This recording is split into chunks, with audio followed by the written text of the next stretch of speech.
કેમ છો બધા? એક વાત તમને કહું કે દુકાન પર રહેવાનો એક ફાયદો કયો ફાયદો હે?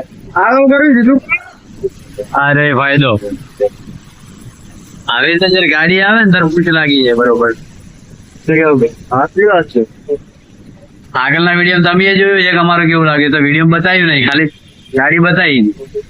બાકી આ જો હવે આમનું લાગી ગયું આવા દો ભાઈ, આવા દો. ત્યારે ખાલી કરવાની ફાઇનલ છે. વળતે કરાવી હોય એ ટાઈમે લાગે. તમે લોકેશન જુઓ, માધવ ફર્નિચર દુકાન નું નામ છે.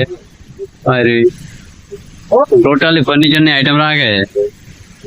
એટલે આપણે કોઈ લેવું હોય તો કેશરભાઈ નો કોન્ટેક્ટ કરજો. ભાગરોળ ચોકડી થોડાક આગળ પાર્ક સ્ટોર ની સામે જ છે. અને એક ઉબેટ અહીંયા ફરાયો જો. બસ હા, હવે જલસા કરવાના છે. મોજ કરવાની એ હોય. હા, આ દોરડા પૂરું એટલી વાત. બસ